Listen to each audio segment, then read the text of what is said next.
It's not the scientists or the political scientists alone who are talking about the NPP primaries. Of course, you should expect to hear from the opposition NDC. They're demanding the immediate release of pastors and church members who were prosecuted for breaching COVID-19 safety protocols.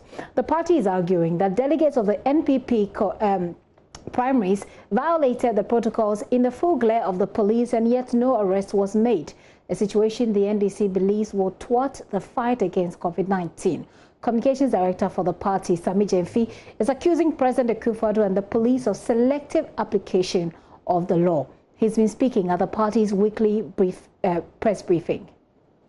Were reports by you in the media of how social distancing, wearing of face masks, and other critical COVID-19 preventive protocols were defied and thrown to the dogs as delegates congregated in their hundreds, mingled and interacted, including wild jubilations in the full glare of the police, who are supposed to enforce the law.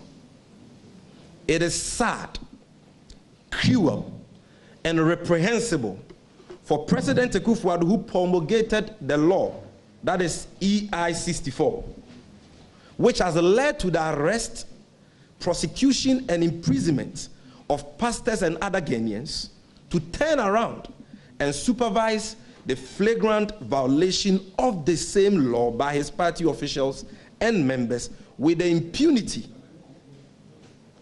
we saw during their Saturday parliamentary primaries. This, ladies and gentlemen, is unacceptable. This is abominable, particularly at a time church and mosque gatherings have been restricted to a maximum of 100 attendees and a duration of 1 hour. And at a time, Ghanaians who are found not to be wearing face masks are being subjected to all manner of degrading and inhumane treatments.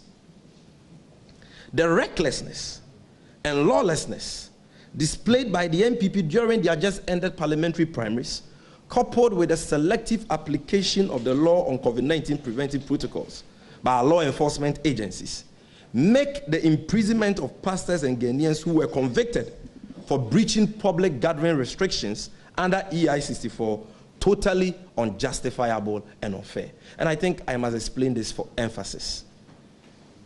We are all trying to fight against the spread of the dreaded coronavirus in this country.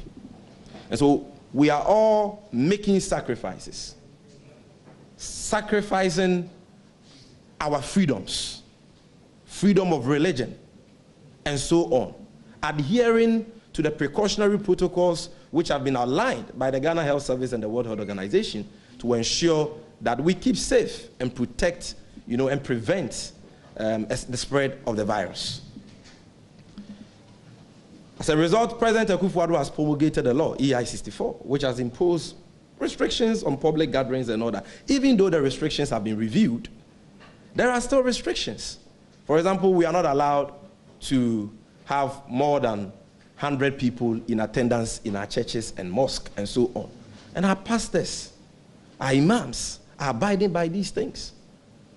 Pastors who were found to have breached these guidelines right from the outset were arrested, prosecuted, and some of them have been jailed. As we speak, people are in jail for breaching COVID-19 preventive protocols. As we speak, churches cannot gather, mosque, people cannot go to the mosque and pray like they would want to do because Well, Sammy Gyamfi also describes the what he call the voting as what was characterized by vote buying. He says it's alarming and must be condemned. As you may be aware, the entire primaries was conducted in an environment where those who could afford the biggest pecuniary or monetary inducements carried the day.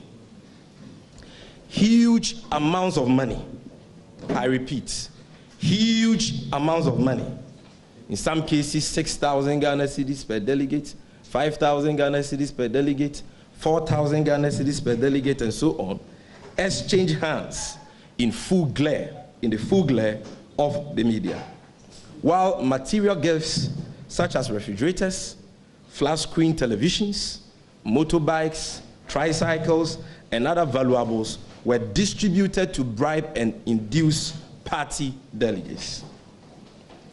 Ladies and gentlemen, how a party which few years ago was begging for money from kayais and street hawkers, how a party which few years ago toured the world with a cup in hand begging for money, can afford this level of opulence and ostentation 3.5 years into coming into office, after coming into office, speaks volumes of the endemic corruption and thievery that has engulfed the Akufo-Addo government.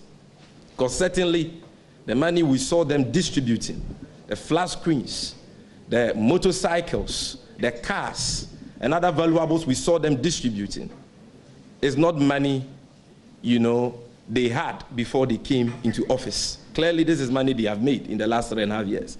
And that should give every well-meaning Ghanaian legitimate cause for concern, because they are the very people who few years ago, when they were in opposition, were struggling to pay their utility bills at their party headquarters.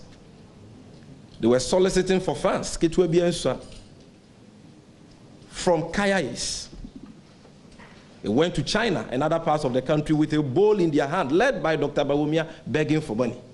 And so if today they can be distributing as much as 5,000 Ghana cedis per delegate and all these valuables, then we must ask them how they came by this wealth.